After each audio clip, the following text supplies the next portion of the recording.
This exercise program is for your lower body, and all the exercises we're going to do are all ones that you can do while sitting in a chair. So please go at your own pace. Don't push yourself through any pain, but I hope that these exercises will help with some circulation and getting rid of stiffness and giving you the sense that you're getting a little stronger in your legs too. We'll start out at the bottom and work our way up. So down at your feet, let's start with what I call inchworms. So if my feet were my hands, I'd be kind of rolling it in here. So I'll turn sideways here. You can see my right foot down here. I'm just lifting up my arch, dragging my toe along the ground. Even if you have your shoe on, it's okay. You can slide your toes inside your shoe or just drag it along the ground like this. Let's see if we can't get both of them going together, and we'll do 10 repetitions. Heel stays down, arch goes up as high as you can get that arch, dragging your toe in. 4, 5, 6, 7. Feels good to be barefoot on these hot days. 8, 9, and 10. And moving right along to heel raises, kind of like a calf raise, but again, sitting down. Lift your heel up as high as you can off the ground. It'll create a stretch for your big toes. It'll be strengthening your calf muscle. We're at 6, 7, 8, 9, 10. Turn your toes out to the side, heels in, kind of like, what's this? Is this like a duck or like a penguin? And lift your heels up. Back of my thighs are coming a little bit up off the chair too. If you can get them that high, and if your chair is situated at that height, that's just about right. Your toes stay down on the ground. Your heels go up as high as they can. That's 10. Turn your toes in. You're kind of knock-kneed here. That's okay, just for while you're sitting. Don't get into this position while you're standing. It could hurt your knees. Heels up off the ground. I'm feeling a little different part of my calf. Feeling kind of a stretch along the side of my ankle. All to your own pace and through your own range of motion that you can tolerate without pain. 7, 8, 9, and 10. All right, scoot back on your chair a little bit or on your couch, wherever your bed, wherever you're sitting. Lift your feet up and let's do some ankle circles. 10, opposite, out, up and out. 2, 1, turn them in the other direction. I'm feeling a little burn going along the side of my thigh, or my shin muscles, I should say, and the ankle. That's what you want. You want to feel that circulation and those muscles kind of getting something done down there. Next, with your feet back on the floor again, we'll do toe raises. So in this case, your heel stays down and your toes come up. This exercise is good to help if you're walking and if you find that you're scuffing your feet or tripping, kind of kicking into carpets or that change when you're going from one room to the next. Practicing to strengthen the muscles here along the front of your shins will help that. To give a good variety to this, we're going to do toe taps. And for this one, it takes a little coordination. If you want to do one foot at a time, then the other one, that's okay. But we'll try to do 2 together if you can. Now, it took me a while to be able to get to this pace. What I'm doing is I'm tapping my feet, my toes, while arcing them in a kind of a rainbow type angle, in and out, in and out, in and out, and tap, tap, tap, tap, tap, tap, tap as fast as I can. Now, believe me, when I started this the first time, it was more like, It wasn't so coordinated. So stick with it. And this should really work those muscles up alongside the front of your shins. Another good exercise, actually, this helps with balance, as well as not stubbing your toe and kicking into carpets and stuff, so that you're clearing your feet higher. All right, that's enough of those. Moving on up to your knees and your calf muscles again, we're going to do a hamstring stretch. To do this stretch, you need to come to the front edge of your chair, and you want to stay in the center of it. I'm going to turn sideways just so you can see things a little bit better. Your heels should go on the ground. Your knees stay straight, and your toes pull back up towards you. Have your hands resting on your thighs or on the chair here if you've got good, strong arm rests along there. And you're leaning forward until you feel that stretch along the back side of your knee. If If you're really tight in your calf, you'll feel it there too. You might even feel it all the way up to your back. Hold that position anywhere from 10 to 30 seconds, however long it feels good. We're gonna go to 20 here today. We're already halfway through that. So 12, 13, 14, 15, 16, 17, 18, 19, 20.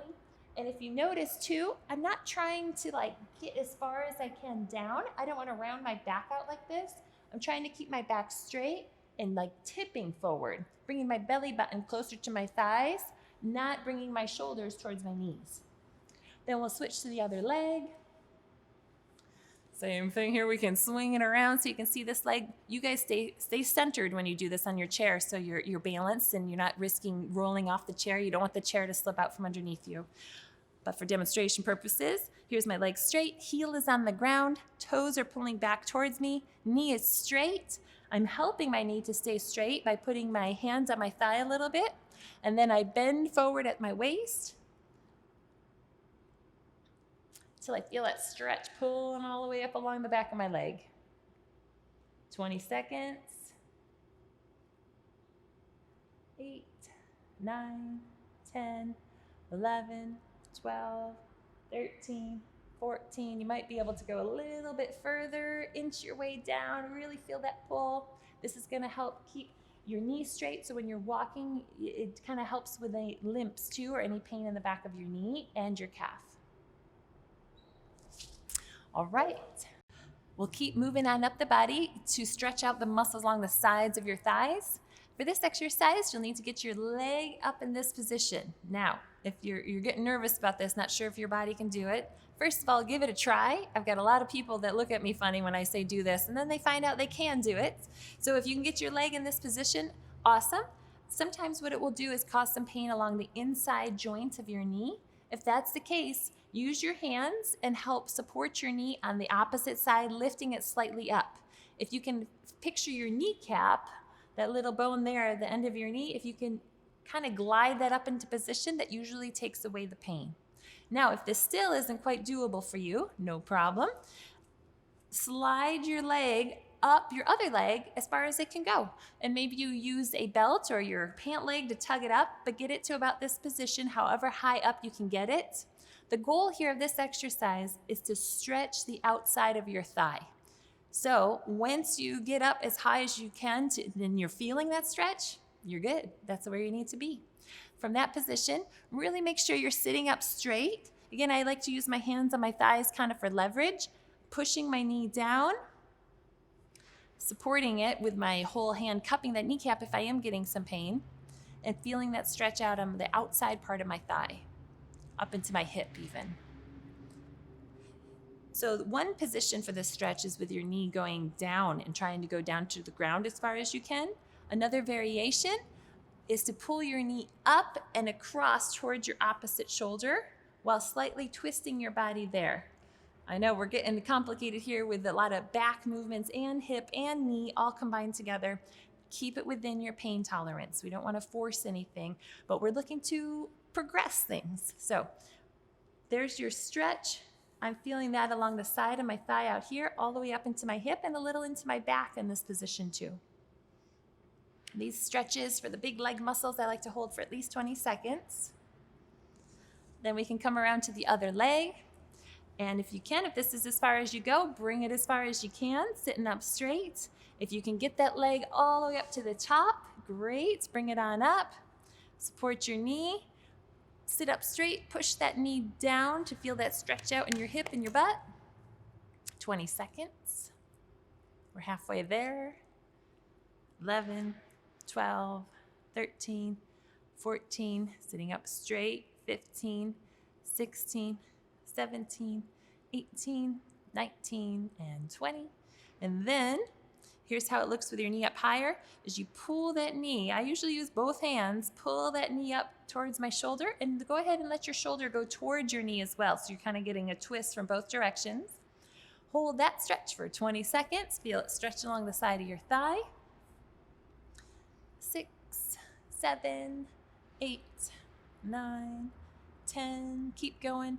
If you are getting some pain, like more inside in your groin area, back off it a little bit. We're not looking to pinch or have any pinching type pain inside. We're looking to stretch the outside. That's 18, 19, and 20. All right, speaking of stretching the inside, let's do the butterfly stretch next. So open your feet however wide you can, because I want your toes and your knees, basically your whole thigh bone, going in the same direction as your foot, outward. Once you open this up as far as you can, place your hands inside your knees and then bend forward as you're pushing open more. We're looking for a stretch along your inner thigh here, up towards your groin. That's a 20-second stretch forward. While your body is tipped over here too, don't let yourself slouch. Really try to keep your chest going forward towards the ground, not your shoulders rolling towards the ground. Keep your body up. Feel that stretch along the inner thigh. And rest and repeat. This stretch is good. I think a lot of times as we are sitting, I find myself crossing my ankles, even if I'm just relaxing on a recliner or even sitting in a chair. I might have my ankles like this, but that really tightens up those muscles in there, and it can pinch the inside part of your knee, causing that infamous medial meniscus tear situation, or that bone on bone where things crash together. Any of these exercises are going to help open up those spaces in the joints and taking pressure off arthritis. All right, moving on up, we're going to do some strengthening exercises for those muscles we just stretched. We'll do some quad extensions. I prefer you do this one leg at a time. Now you can do one leg and then the other, we can alternate, but trying to get both legs up together is really difficult and can hurt your back. So I want to focus in on this muscle that's right above your knee. As you lift your leg up, make a full effort to get your leg all the way up. I'll show you this from the side view look too, so you can see what's going on. You've got to lift up and get your knee all the way straight, squeezing that muscle there. Back down, back up, and down. And you can scoot back on your chair far enough so that the whole thigh is resting. Even if your knee doesn't bend all the way down to 90 degrees, that's okay, because it's that last 20 to 15 degrees on the up that's the most important. This muscle keeps your knee from buckling. So if you're having any issues about your legs giving out on you or buckling as you're walking, as those legs get more and more tired, this exercise will make a difference and get you stronger. I'd suggest 10 repetitions, and don't just whip that leg up there like you're using momentum. Really make a point to squeeze it there at the finish. Same thing on your other leg. All the way up, all the way down, 10 times. Squeeze. Squeeze and feel that muscle there burning. You're working the muscle on the way up and the way down. No flinging it up and no letting it plop down. Be in control of this. And maybe the first day you just start with 5 repetitions. Or maybe you do 3 on one leg, 3 on the other, 3 on the other, 3 on the other, so you're giving a little break in between. But work your way up to being able to do 10 repetitions, fully and purposefully extending your knee. That'll make a difference in your walking and your safety. Another sitting exercise we can do is seated marching. And again, I'll kind of show you the side view on this, but stay centered in your chair. Bring your knees up. And something else to think about here too is the body posture. As your knee comes up, you don't want to be like dipping your body in this kind of motion here. That's just bad on your back. Keep your stomach sucked in. Put your hands on the side of your chair here to hold yourself up real good. And then go ahead and bring your knee up as high as you can without anything hurting. I don't want any scrunching or pinching feeling up in your groin or your hip flexor area. I just want to have you feel those muscles all up and through your stomach and your upper thighs working. We've got 4 more marches. 3, 2, and 1. All right, we'll round this exercise out with a core strengthening exercise. Now, doing sit-ups isn't advisable, but doing an isometric contraction of the lower abdominal muscles is awesome. It's really supportive for your lower back.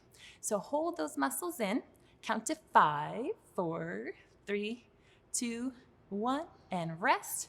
You're pretty much just sucking in your belly button. Make it count, get it all the way in. And here's a side view, but everyone's abdomen area is going to look a little bit different, no doubt. Keep the belly button going in as far as you can. Feel your body getting really tall. Rest, 5 more seconds. You'll even feel like your ribs are kind of lifting up away from your hip bones. That's awesome. Be like a rocket shooting straight up in your chair. And straightening up your lower back, strengthening those muscles there, will help your posture of your shoulders and your head and everything too. You can't have good posture of your back and have a slouched neck. So we're doubling up here and helping the whole body out.